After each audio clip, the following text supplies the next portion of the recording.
Welcome everyone to another episode of the Shaman's Way podcast. As always, this episode comes from the teachings of our amazing friend and shaman in residence, Cricket.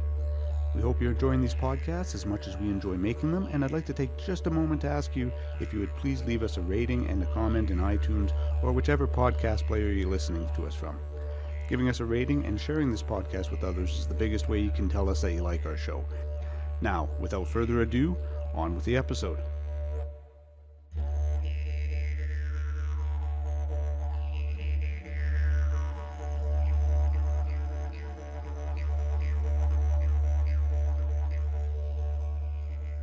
Well, hello to my constant listeners. Welcome back. I have a episode that I hope to stay semi-on track for. Welcome back to my semi-constant listener. I wonder what about the title that inspired you to tune in today. And a very warm welcome to my brand new listener. This episode is dedicated to the medicine wheel. Shocking, I know, because I've never done any episodes on the medicine wheel. Insert sarcastic winky here. The East of the Wheel, I've already done a podcast, number 69, on East and language.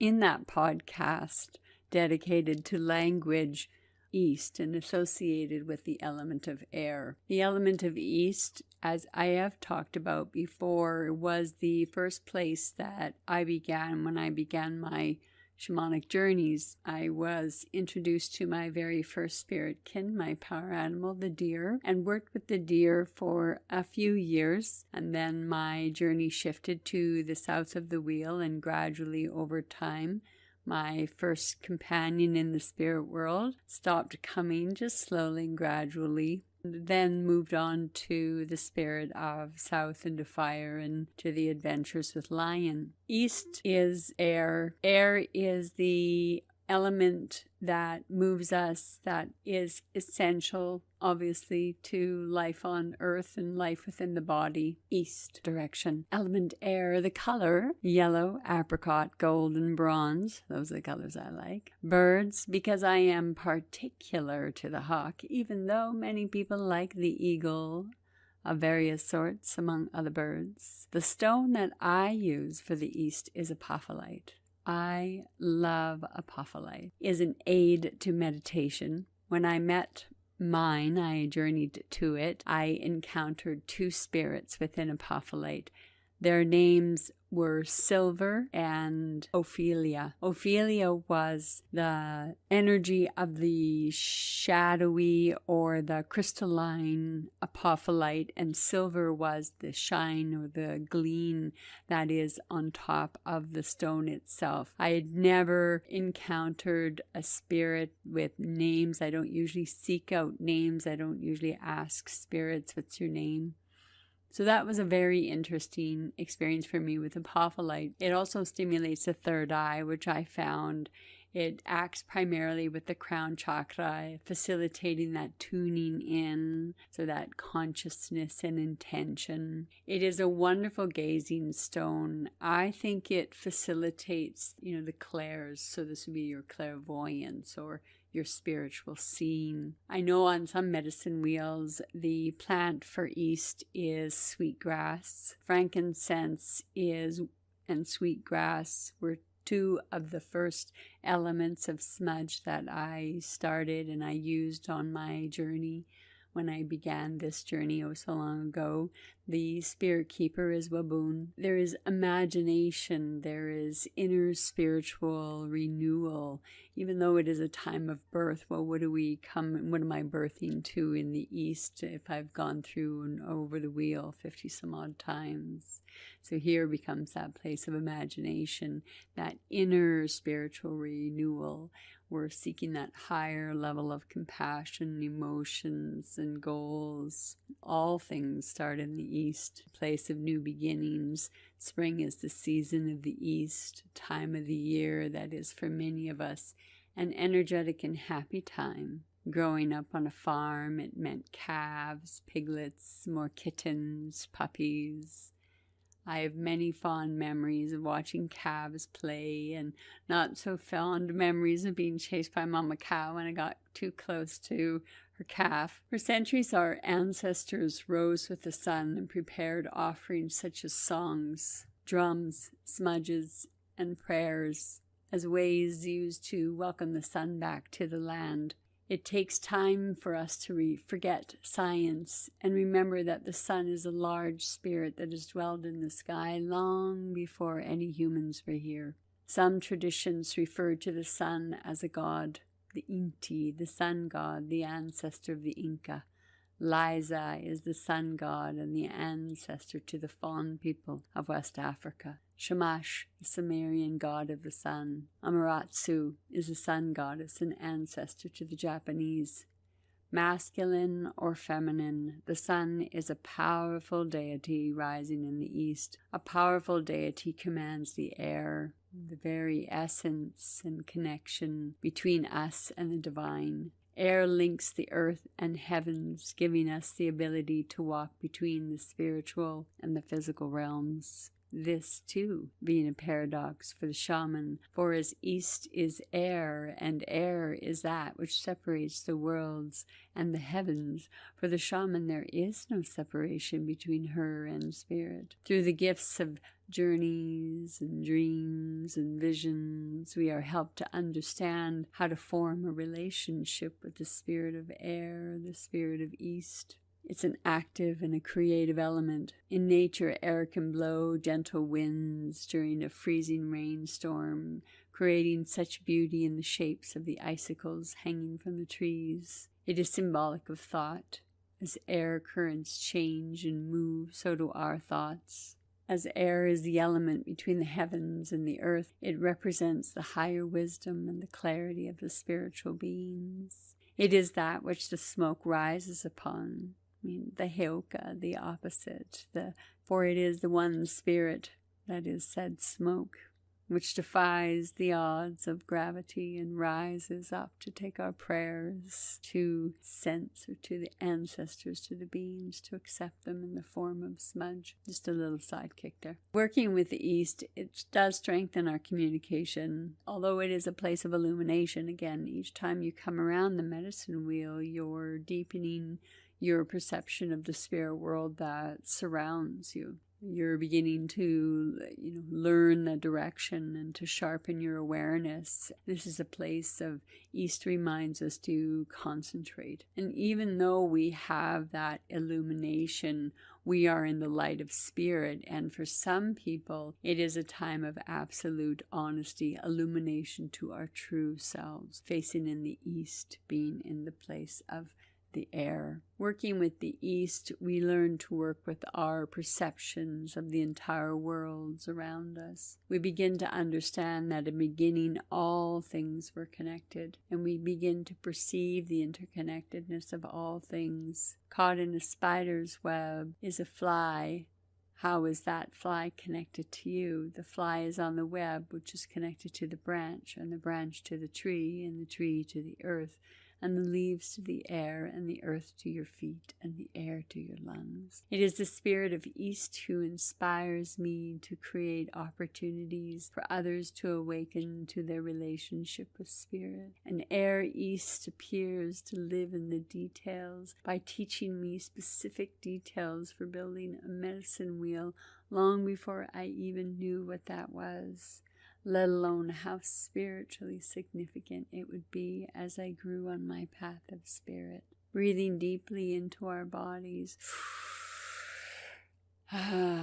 brings us to our awareness and conscious connection to the world around us. Air teaches us to flex our awareness muscles by encompassing our physical, mental, and spiritual aspects at the same time. Our breath also carries positive words and sounds as much as they carry things which are not quite so positive. Our ancestors still teach us about our connection to air and spirit by leaving such phrases as a foul air or an ill wind is blowing, reminding us our words, thoughts, deeds are carried not only by our bodies, but by the very elements surrounding us. The air carries an electrical current south, informing you of the mood of your company west. And how many times have you been physically affected by someone else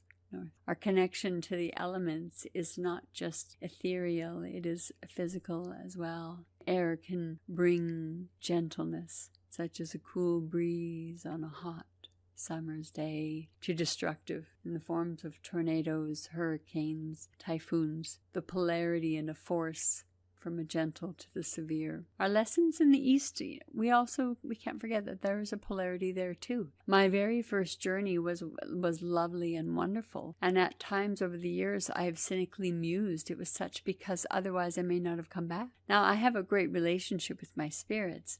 They accept that I have a sarcastic sense of humor, and at times I have needed to learn a lesson with a bit more difficulty than others on the shamanic path. We've all had that. How many times have I heard the phrase, and then I was knocked over the head, and then I was stopped dead in my tracks, or something to the effect of I didn't get the message, so I got it delivered with a little more force, shall we say. Setting intention before a journey is a basic principle I was taught very early in my studies. I set on a journey with East. My intention was learning how to start to do healing work, extraction specifically. East took me a very long way from our starting point in the middle world, asking me to gather sticks along the way. And we stopped when I had so many sticks that I could barely see over the top of them. My instructions were to build the human form with only what I had gathered. And it was a difficult task. It had to stand on its own, and it had to be three-dimensional. After much frustration, I succeeded to the best of my ability. And I asked East, so what exactly was the purpose of this lesson? Only to be told that all things had to start with simplicity. Only once the basic form is understood could I be taught more. So the first extractions I did were very basic and had to do with releasing very small pockets of energy in the auric field. Once I could see and work with the whole of the energy field, did I return to the East to learn further lessons and also to find helpers along the way that would engage with me to teach me lessons of extraction. Working with East taught me the difficult lesson of loving myself, a very basic lesson. I had to start at the very beginning, which for me was removing the masks I held to the physical world and see myself for who I truly was, flaws and all. One very difficult mask to remove was my strong self. I had to learn to be more vulnerable and comfortable at the same time. Over the years, I've done lots of journeys, and I've backslid, and I've become my strong self. Have to learn again to become my vulnerable self. That too is the lesson of East, for it is in illumination that I was actually able to recognize the strength that actually comes from my vulnerability and not from the mask of my strength. Comfort is one thing that we either have or we learn to have, or some of us never do have. That also is a lesson of East. It is that awakening, that dawning of self, that coming to love the self, the coming to see thyself in the light of the East, in the breath of East, that whistle of East, that new beginning. It is a difficult task to wake up. No matter how many times you've woken up, it can still be a difficult task to wake up. I don't think my level of awareness or my alert awareness or my wake awareness is ever going to stop growing and being and becoming. And in the East, no matter how many times we come around, we always come around to that new beginning. And this is the time after we've come through winter solstice in the north on the medicine wheel and the time of the ancestors, the time of the darkness, where when we come to the side of the East on the wheel, this is where we evaluate what is the energy I have for the upcoming year. Do I have happy times? For me, this is a time of planning. This is a time for those seeds that I may have planted, the bulbs I may have planted in the fall, if I've done equinox work for autumnal, if I've done gestational work at winter solstice. When I come into the East, this is the point or the time of putting those seeds in, tending those seeds, and helping those seeds to find the beginning of a growth session. And this is a time when I do love my drum and I do love to sing my song. I love the smudge. I think I've mentioned that many times. Smudge, again, that heyoka, that beautiful gift to the spirits, gift of the smoke rising, even though the gravity says that it never should. Prayers, just as the same as the prayers that are going to be said for me for winter solstice, the prayer to the lovers of darkness and light, and how the darkness holds her lover, the sun, so close to her on the longest night of the year. And here we have, here into the spring and into the east, we have that sun at the place of equinox, where time is spent just at that place of balance, just at that place where 12 of this and 12 of that. So the sun then is that place. Now we know in the northern hemisphere, the sun is returning to arc higher and higher in the sky, bring more light, more heat, and so on and so forth. I do like to explore the different relationships areas of the world have to the sun. Here in the northern hemisphere, we think of the sun as a very giving, very loving spirit. Where I live in Alberta, we have a very short growing season compared to many other places in the world. But I'm also fully aware in other places, such as the Sahara, where the sun really is deadly, the sun then is considered to be more of a warrior, more of the god who will strike down or come forward. Where you come from also has a different relationship to east, a different relationship to the sun, a different relationship to the rising. I also appreciate that the deity of the east can be masculine or feminine. It is seen as that relationship. Earth as being the feminine and the sun as being the masculine, and together, therefore, they grow things. Father Sun is how I perceive the sun on the medicine wheel that I work with, and I have Grandmother Moon and I have Mother Earth. So those are how I relate to the celestial bodies and how I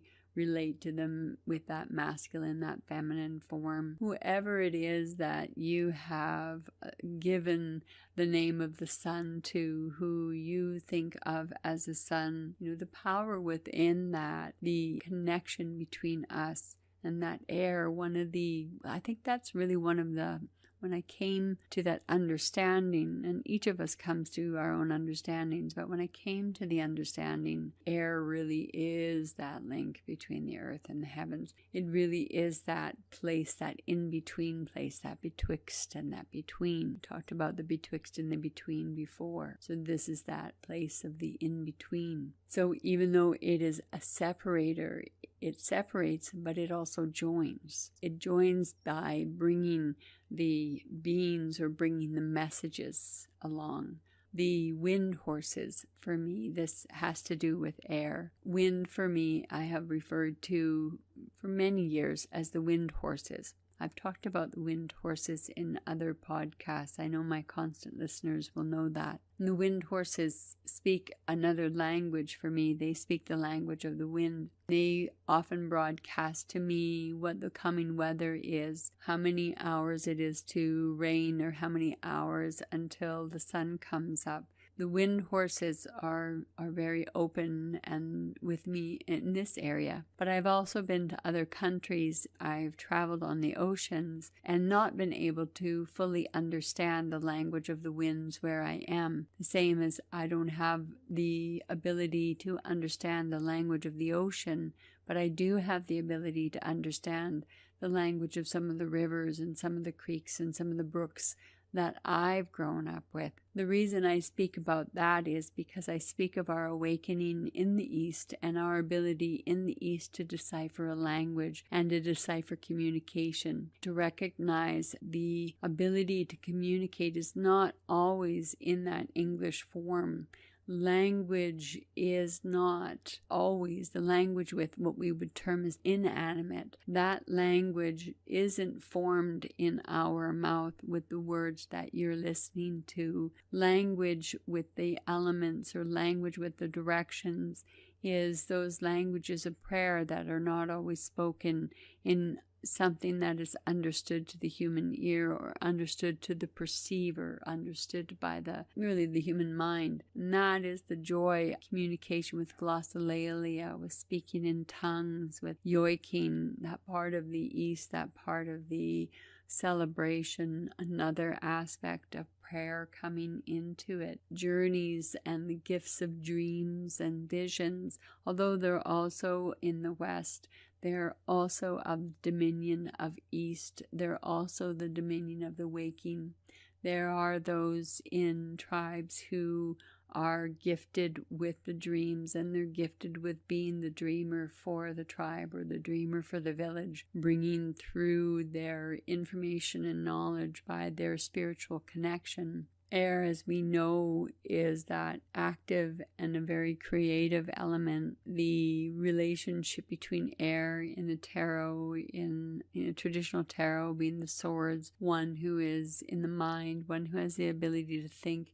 Air also has that ability to, as I said, to blow gently, but it can also cut through many things. I remember having a very vicious windstorm on the farm, and we were just in the process of building a Quonset. What a Quonset is, a semicircle dome metal building to store either, whatever you're going to create. We were creating a barn that attached to the dairy that my parents were building. The wind was so strong that even though we had tractors with chains on the other side, we were attempting to save the Quonset. The wind was not having any of it, and it just took it and twisted it like a pretzel. I know those of you who lived through tornadoes or who lived through very intense winds are probably laughing and saying, "My God, woman, that's nothing. You should have seen such and such and such." For me, it left me with this incredible impact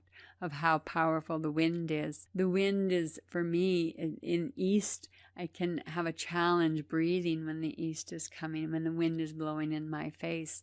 So that teaches me to struggle sometimes with what is coming at me. East teaches me to bear into it, or to lean into the wind, to lean into what is pushing me away. And only if I lean into it am I able to work through it or able to move.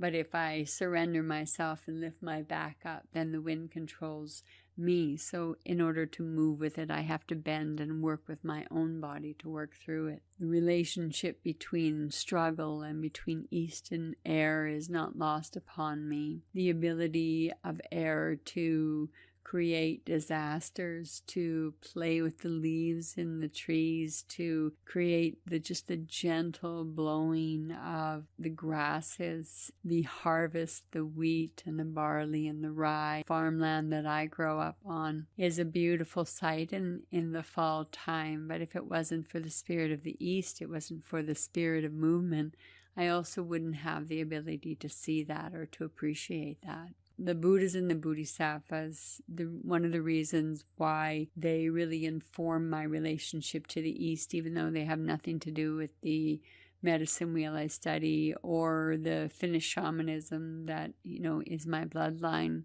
I really admire and respect the teachings of the East.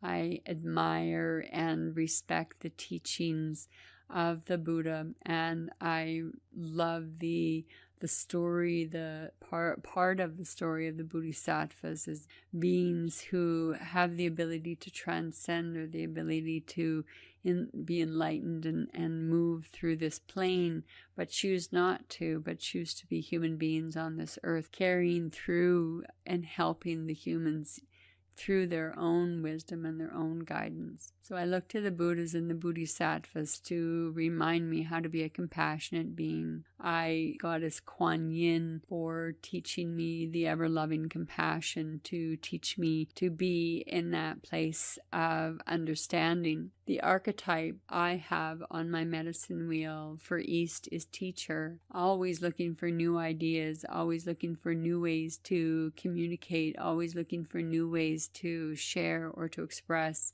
to seek information. I call myself a storyteller, but what I am really is a seeker of stories, or a picking up of the pieces of a story over here and a piece of that same story over there and putting them all together. That's part of East. That's part of telling the story. That's part of being a teacher, is that communication through fables, through myths, through linguistics, through action. Those are all parts of East. The medicine wheel is incredibly complex. It has many different layers. As simplistic as a medicine wheel is in the 2D reality, it is for me one of the primary teaching tools, has universal implications and applications for me to talk about the lessons, the gifts, and the insights that each direction gives to us. I know that there are different types of sacred hoops, there are different types of reed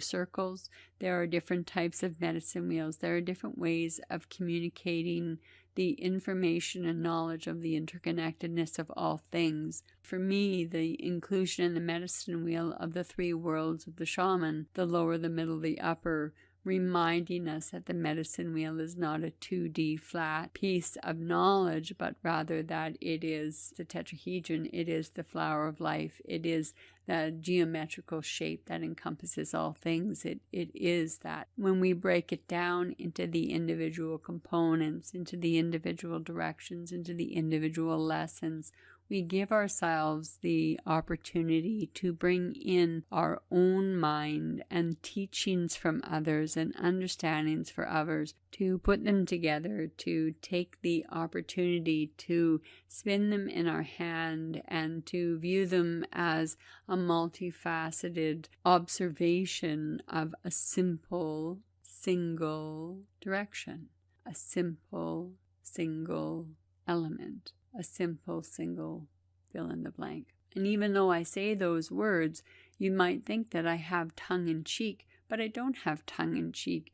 Air is simple, East is simple, but we, as humans, on this experience of exploration of spirit and connection, have been willing to deepen our understanding. And we are curious beings. I am a curious being. I want to know how my ancestors had their connection, the world around them. I want to know what my flexing of my awareness muscles feels like. What does it mean when I want to encompass the 4 states of humankind? Do my understanding. I want to understand my breath. I want to understand why in our healing room do we have difficulties with voice. Why in soul retrieval work am I constantly chasing our voice? Am I constantly returning voice? Am I constantly returning joy? These aspects of East are also in our bodies. They are in our own cellular, singular, multiple self. In that regard, we have the opportunity to bring in spirit into the body and recognize it for what it is. Our breath is carrying that. It teaches us those sayings that we have, the sayings of the foul air, or an ill wind is blowing, or something along those lines, reminding us that even gossip, something's in the wind, I tell you, or oh, a little birdie told me. All of these references to air and references to communication, but these are from the negative perspective. How does air affect us? How does that part of the medicine wheel dig deep into ourselves and pull ourselves closer and closer? So a little trippy of the tongue, but follow with me. Air is the element of imagination. It is the magic realm of underspace. It allows us to ride the dragon of our fantasies and create our personal universe in a manageable form. Air powers out personal flights into fantasy, fiction, fact, and form. It freely grants us the gifts of wings. It is also the element by which we learn to fly even higher, ever more freely. Air is the element in which we may soar into spirit. It is the pathway to many spheres of the conscious mind and dimensions of universal intelligence. Air is the grand planner. the architect of self-design. Air is the element with which we redesign our lives. The element of clear expression, its force of clarity in the moments of pure, personal truth. Air gives us the ability to think. It is the sacred gift that both plagues and empowers us with possibilities. Carries the blessed cures of unlimited potential. It is a pimp, a pusher, a priest, demanding sacrifice to experience divine inspiration in its many forms. Air gives us the power of choice, the element of discrimination, which is the staff of truth and the magic wand of choice. Air allows us to experience dissonance in the subtle seduction of homogeneous harmony. It's the bloodhound of personal discernment that picks out our unique scent and style, reminding us of our unique powers of individuality. Air is the element of personal liberty, untouched and sacred, impervious to the many influences that constantly urge us to change our minds, more often than not in accordance with the thoughts of someone else. Air is the inalienable right of free mind in humankind. It empowers freedom of expression. It is freedom of choice, unbound, unlimited, unpatentable, and unimpeachable. Air is the element with which we may open or close our minds as we choose to do. Air gives us the joy of personal inspiration and creativity of personal expression. Air is the element of humor. It is the bardic jest, the spear point. Air is the element of humor. It is the bardic jest, the spear point of satire, the crystalline clarity of comedy. It is the element of laughter. It dispels the lethargy of our lives and prevents us from languishing in self-despair. Air is the element of music, from the heretic harmonics of the mundane to the celestial tones of the spirit, the divine. It encourages us to make out our own kind of music and sing our own special song. Air is the element of thought, which we hear that different drummer. It is also the element with which we learn to keep time to the chorus and keep in step with the band. Air is the element that reaches into the cracks of our mindsets and allows the true light of illumination to be perceived. It is also the mental caulking that keeps us snug and cozy in our stagnant complacencies. Air is the winds of chains against which no self-imposed artificial structures can stand, much like our Quonset. Air is the Wizard of Oz, the master of illusion and the mesmerizing acts of control. It is the element with which we apprentice ourselves to the magical craft of personal recreation. Or is it recreation? Air is the unique equalizer. It creates the same potential in the prince as it does the pauper. It gives up perfect and equal brain capacity. It gives up equal access to the operational manuals for our lives. It shows us clearly that these operational manuals are self-created and, guess what, even self-taught. Air gives us that all we need in order to take flight and maintain a steady course, even during the stormy times of, get a load of this, self-transformation. Yes, it does. Air allows us the power to create a new image for ourselves. Poof! It allows us to stay focused on that clear, new self-image and no use that as a honing beacon. Air allows us the power to create a new image for ourselves. It allows us to stay focused on that clear, new self-image and to use that as a homing beacon of light, even in the deepest, darkest hours of confusion and distraction. Air is the element of mantra. It is the wing and the prayer on which we must sometimes make our way home. It is the tune we whistle in the dark and the chorus we chant in the celebration of light. Air is the voice of nature heard, recorded, and expressed thought, the mind of humankind. It is the element of expansion into realms as yet unknown. It is the element of multidimensional linking, the channel of chose and communication, medium of clarity. It is the element of a radio-free mind that sends its messages out into spheres of the universal self, or even a podcast. Air enables us to link all the times into eternal presence. It is the element by which we connect our personal experience to the universal mythic experience. Air is the element of the myth maker, the muse, the singer, the magical child, the mystical sage, the element that carries them all into the realms of spirit. Everything we learn as individuals becomes distilled and incorporated into something of a coherent whole, which differs from the individual parts, and yet owes something to each. Until next time, fare thee well, my constant listener. Heidi-ho to my semi-constant listener, and a warm congratulations for making it all the way through, my brand new listener. Until next time, sayonara. Thank you again for joining us here on the Shaman's Way podcast. If you have any questions, would like to make a request for a future episode, or if you're looking for other shamanic resources, including free drumming tracks, please visit us at shamansway.net. Until the next episode, be well, everyone.